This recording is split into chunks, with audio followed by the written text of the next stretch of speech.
Hello friends, നിശാഗന്ധിയുടെ നല്ലൊരു വീഡിയോയിലേക്ക് ഏവർക്കും സ്വാഗതം. നമ്മൾ ഇന്നും ഒരു കുറച്ച് ദിവസത്തെ വീഡിയോസ് ക്ലബ്ബ് ചെയ്തിട്ട് ഒറ്റ വീഡിയോ ആയിട്ടാണ് വന്നിരിക്കുന്നത് കേട്ടോ. അപ്പോൾ ഈ കാണുന്നതെല്ലാം നമ്മുടെ എല്ലാവരുടെയും പ്രിയപ്പെട്ട ഡെൻഡ്രോബിയം ചെടികളും അതിൻ്റെ പൂക്കളൊക്കെയാണ്. അപ്പോൾ എല്ലാവർക്കും ഇഷ്ടമാണ് അതുപോലെ ചെടികളും പൂക്കളും എല്ലാം. പക്ഷേ പലർക്കും ഇതുപോലെ നമ്മളൊരു തൈ വാങ്ങിച്ചെടുത്തിട്ട് ഇതേ രീതിയിൽ ആക്കിയെടുക്കാനായിട്ട് ബുദ്ധിമുട്ടുള്ള ഒരുപാട് പേരുണ്ട്. ഞാൻ പലപ്പോഴും പറയുന്ന ഒരു കാര്യമുണ്ട്, നമുക്ക് നല്ലൊരു ഗാർഡൻ വേണം എന്നൊക്കെ ആഗ്രഹമുള്ളവരുണ്ടെങ്കിൽ അത്യാവശ്യം നല്ല രീതിയിൽ പണിയെടുക്കാനായിട്ട് തയ്യാറുള്ളവർ തന്നെ വേണം കേട്ടോ. അല്ലാതെ കുറച്ച് പൂക്കൾ വേണം, കുറച്ച് ചെടികൾ വേണം എന്നുള്ളൊരു ആഗ്രഹം കൊണ്ട് മാത്രം നമ്മളിതിൻ്റെ പുറകെ നടന്നിട്ട് കാര്യമില്ല. അപ്പോൾ ഇത് നമ്മുടെ കയ്യിൽ കുറച്ച് സീഡ്ലിങ്സ് ബാക്കി ഉണ്ടായിരുന്നു കേട്ടോ. അപ്പോൾ അത് നമ്മൾ അത്യാവശ്യം നല്ല രീതിയിൽ വിറ്റഴിച്ചിട്ടുണ്ട്. പിന്നെ ഇപ്പോൾ പലർക്കും പലയിടങ്ങളിലും വെള്ളം ഇല്ലാത്തതിൻ്റെ പേരിലൊക്കെ വാങ്ങിക്കാനും ബുദ്ധിമുട്ടുള്ള ഒരുപാട് പേരുണ്ട്. അപ്പോൾ നമ്മുടെ കയ്യിൽ കുറച്ച് പ്ലാന്റ്സ് ബാലൻസ് വന്നപ്പോൾ അതെങ്ങനെയാണ് നമ്മൾ ചെയ്തെടുക്കുന്നതെന്നാണ് ഇന്ന് കാണിക്കുന്നത് കേട്ടോ. അപ്പോൾ ഇത് നമ്മുടെ തേങ്ങയുടെ ചകിരി. അപ്പോൾ ഈ ചകിരിത്തൊണ്ട് നമ്മൾ നല്ല രീതിയിൽ അത്യാവശ്യം ഒരു പൊളി ചകിരിത്തൊണ്ട് നമ്മൾ 3 പീസ് ആവണ രീതിയിൽ കട്ട് ചെയ്ത് മാറ്റണം. ഇത് നമ്മളൊരു 3-4 ദിവസത്തെ ഒരു ശ്രമമാണ് കേട്ടോ ഇത്രയും കാണുന്ന ഈ ചകിരിത്തൊണ്ട്. അപ്പോൾ അതിൻ്റെ ഉള്ളിലെ ആ ചകിരിയുടെ ആ ഒരു അംശമൊക്കെ നമ്മൾ അത്യാവശ്യം കുഴപ്പമില്ലാത്ത രീതിയിലൊക്കെ ഒന്ന് കളഞ്ഞെടുക്കുക. പിന്നെ നമ്മളിത് ഒരു 3-4 ദിവസം ഒന്ന് നല്ല രീതിയിൽ അതിൻ്റെ ആ ഒരു പുളിപ്പൊക്കെ മാറണ വരെ നല്ല രീതിയിൽ ഒരു 3-4 ദിവസം നമ്മൾ വെള്ളം ഇങ്ങനെ മാറ്റി മാറ്റി എടുത്തിട്ട് വെക്കണം കേട്ടോ. അപ്പോൾ ചകിരിയാണ്, വെള്ളത്തിലിട്ട് അത് പൊങ്ങിക്കിടക്കുകയാണ് ചെയ്യുന്നത്. അതെല്ലാവർക്കും അറിയാവുന്നൊരു കാര്യം തന്നെയാണ്. അപ്പോൾ അതുകൊണ്ട് നമ്മളിങ്ങനെ ഇടയ്ക്കിടയ്ക്ക് ജസ്റ്റ് ഇങ്ങനെ കൈ വെച്ചിട്ടോ അതല്ലെങ്കിൽ നമുക്ക് മറ്റെന്തെങ്കിലും വലിയ വടികളോ അങ്ങനെ എന്തെങ്കിലുമൊക്കെ വെച്ചിട്ട് ഇങ്ങനെ ഇളക്കി മറിച്ചിട്ട് കൊടുക്കാം കേട്ടോ. കാരണം അടിയിൽ കിടക്കുന്നത് മേലേക്കും മേലെ കിടക്കുന്നത് അടിയിലേക്കും വരത്തക്ക രീതിയിൽ. അത് കഴിഞ്ഞ് നമ്മൾ ഇതുപോലെ ഒരു ദിവസം കുറച്ച് സാഫ് കലക്കിയിട്ട് ആ വെള്ളത്തിനകത്ത് നമ്മുടെ ചകിരിത്തൊണ്ടൊക്കെ ഒന്ന് മുക്കി വെച്ചതിന് ശേഷം നല്ല രീതിയിൽ ഉണങ്ങാനായിട്ട് നമ്മൾ അത്യാവശ്യം വെയിൽ കിട്ടുന്ന ഭാഗങ്ങളിൽ ഒന്ന് നിവർത്തിയിടുക. എന്നിട്ട് അതൊക്കെ ഒന്ന് ഉണങ്ങിക്കഴിഞ്ഞ് വരുമ്പോൾ നമുക്ക് ഇതേപോലെ നമ്മുടെ ഈ സീഡ്ലിങ്സ് ഒന്ന് അതിൻ്റെ 1 രൂപ കപ്പൊക്കെ ഒന്ന് മാറ്റിയെടുത്തിട്ട് ഇതേപോലെ ഒരു 3-4 ചകിരിയുടെ പൊളി മാത്രം ഉണ്ടായാൽ മതി കേട്ടോ.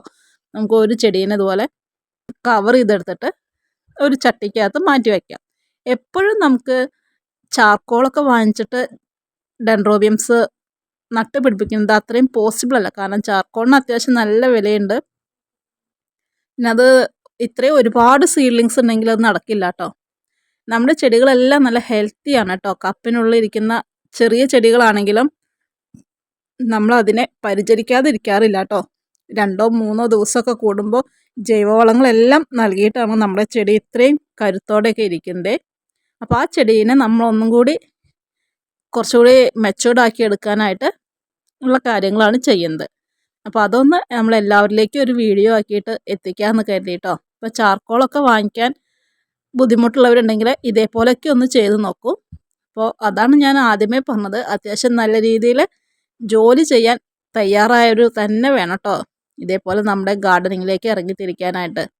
അപ്പോൾ എനിക്ക് ഒരുപാട് മറ്റു കാര്യങ്ങളുള്ളത് കൊണ്ട് തന്നെ നമ്മുടെ ഈ ചെടികൾ കുറച്ചൊന്ന് ഇതേപോലെ ഈ കപ്പിനകത്തിരുന്നു. അതല്ല കുറച്ചുകൂടി നേരത്തെ ഞാനിതൊന്ന് ഇതേ രീതിയിലൊക്കെ ഒന്ന് ചെയ്ത് വെക്കുകയാണെങ്കിൽ എൻ്റെ ചെടി അത്യാവശ്യം നല്ല രീതിയിൽ ഇപ്പോൾ വളർന്നു വന്നിരുന്നു. പക്ഷേ നമുക്ക് സമയത്തിൻ്റെ ഒരു ബുദ്ധിമുട്ട്, നമ്മൾ എന്താ പറയുക, തൊഴിലാളി മുതലാളിയൊക്കെ ആയിട്ട് ഞാനൊരൊറ്റ ആളേ ഉള്ളൂ. അപ്പോൾ അതുകൊണ്ട് തന്നെ വീഡിയോസ് ഇടണം, സെയിൽ നടത്തണം, ചെടികൾ പാക്ക് ചെയ്യണം, അതിൻ്റെ എല്ലാ കാര്യങ്ങളും ചെയ്യണം. അപ്പോൾ അതിനിടയ്ക്ക് ഇതുപോലെ സമയം വരുമ്പോൾ നമ്മൾ ഇത്തരം കാര്യങ്ങൾ കൂടി ചെയ്തു വയ്ക്കും.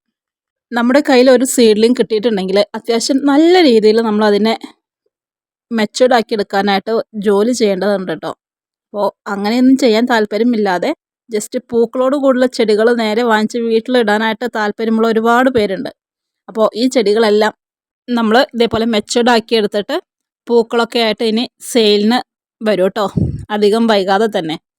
പിന്നെ നമ്മുടെ കയ്യിൽ ഏത് സമയങ്ങളിലും ആർക്ക് വേണമെങ്കിലും ഓർക്കിഡ് എടുക്കാം കേട്ടോ. ഇപ്പോൾ പ്രധാനമായിട്ടും ഡെൻഡ്രോബിയം സീഡ്ലിങ്സ് തന്നെയാണ് ചെയ്യുന്നത്. എന്നിരുന്നാലും നമ്മൾ പല വഴിയിലൂടെ ഫെനലോസിസൊക്കെ ഒന്ന് കുറഞ്ഞ റേറ്റിൽ കിട്ടാനുള്ള കാര്യങ്ങളൊക്കെ ചെയ്യുന്നുണ്ട് കേട്ടോ. അപ്പോൾ ഡെൻഡ്രോബിയത്തിൻ്റെ സീഡ്ലിങ്സൊക്കെ ആവശ്യമുള്ളവരുണ്ടെങ്കിൽ നമ്മുടെ വാട്സപ്പിനകത്ത് ഒന്ന് കോൺടാക്റ്റ് ചെയ്തോളൂ. അപ്പോൾ ഇതേപോലെ ഹെൽത്തി ആക്കി എടുക്കുന്ന ചെടികൾ തന്നെയാണ് കേട്ടോ നമ്മൾ തരുന്നത്. പിന്നെ പലർക്കും ഒരു ചെടിയൊക്കെ നമ്മൾ സെയിൽ ചെയ്യുമ്പോൾ ബുക്കിംഗ് ഒക്കെ എടുക്കുന്ന സമയങ്ങളിൽ പലരും ചോദിക്കാറുണ്ട് ഇത്രയും റേറ്റിലാണോ എന്നുള്ളത്. പക്ഷേ നമ്മളും ഇതേപോലെയൊക്കെ ജോലി ചെയ്തിട്ടാണ് ചെടികൾ ഇത്രയും സെറ്റാക്കി എടുക്കുന്നത്. കണ്ടില്ലേ, നമ്മുടെ എല്ലാ ചെടികളും ഇതേപോലെ നിരന്നിരുന്നിട്ടുണ്ട്. ഇനി നമുക്ക് വളരെ സുഖമായിട്ട് ഇതിനകത്തേക്ക് വേണ്ട കാര്യങ്ങളെല്ലാം ചെയ്തു കൊടുക്കാം. നമ്മൾ ഡെൻഡ്രോബിയത്തിൻ്റെ കെയറിങ്ങും കാര്യങ്ങളൊക്കെ ആയിട്ട് പുതിയ ഓരോ വീഡിയോസും വന്നുകൊണ്ടിരിക്കുന്നുണ്ട്. അപ്പോൾ ആവശ്യമുള്ളവർ അതൊക്കെ ഒന്ന് കയറി കണ്ടോളൂ കേട്ടോ. അപ്പോൾ ഇതൊക്കെയാണ് ഇന്നത്തെ വിശേഷങ്ങൾ. മറ്റു നല്ലൊരു വീഡിയോയുമായിട്ട് വീണ്ടും കാണാം.